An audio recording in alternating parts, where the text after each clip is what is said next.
Okay, I'm here with the Honorable Dan Itsa, State Rep of Epping and Fremont. Have you represent? Fremont now. That's an old badge. I haven't had the money to get replaced. So you were a speaker here. Tell us a little bit about what you talked about at the Honor Your Oath rally. Well, what I really talked about, first of all, was the importance of the oath of office and the fact that it binds those of us who are in public office to an adherence to the Constitution of New Hampshire and the Constitution for the United States of America.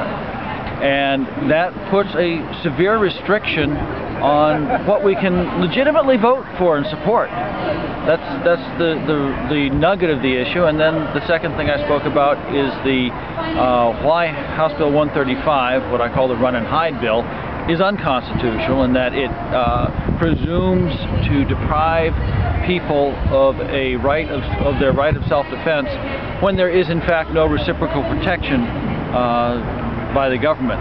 Now, one of the things I find interesting, and one of my co-hosts on the show brought this up today, is that nobody says don't buy a fire hydrant even though the firemen are minutes away. Why is it that we cannot have a gun, or we have to run because the police are minutes away? I don't understand the difference there. Well, the salient difference as far as the fire hydrant is concerned, I mean, you can only... it costs money to put in, you have to hook it into the wall. Well, I mean, just a fire extinguisher. Nobody says don't buy a fire extinguisher because the fireman is only minutes away. Right, and you're absolutely right. I mean, the point is the police are not there to protect you. Constitutionally, they have no duty to protect you. Their duty is to investigate and prosecute, and not to protect particularly. Certainly, if they're there, they happen by some...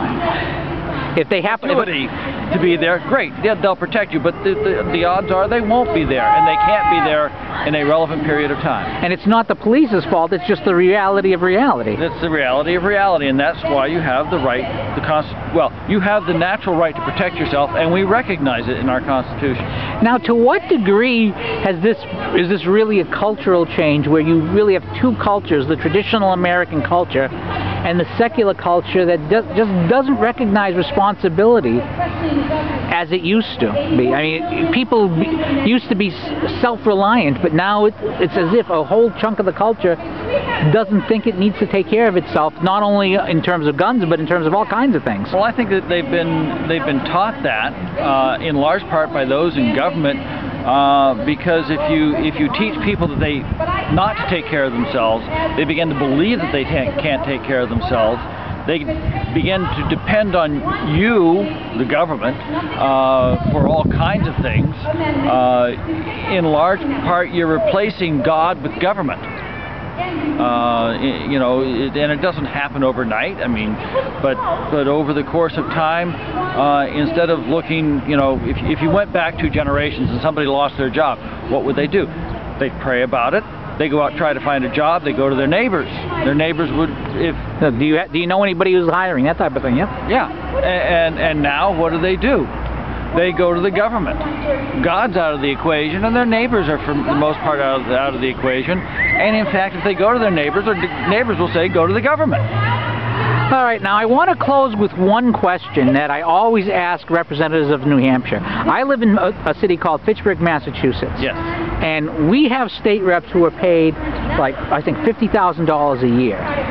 Now, you, as a state rep, you get, what, $100 a year or something like that? Well, we get $200 a term.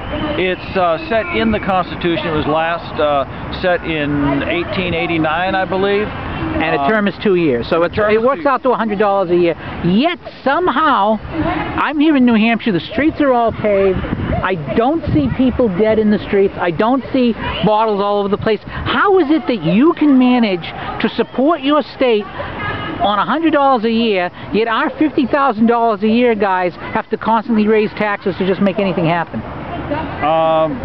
Because in New Hampshire, at least until recently, government's not the answer. The people are the answer.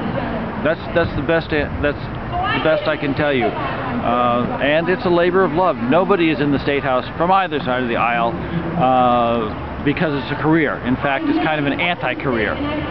It costs me time from my profession. And what is your profession, if I may ask? I'm an engineer. I do air pollution control and combustion on boilers. All right, well, Representative Itsa, thank you very much for your time, and good luck pushing all of this. Thank you for the opportunity.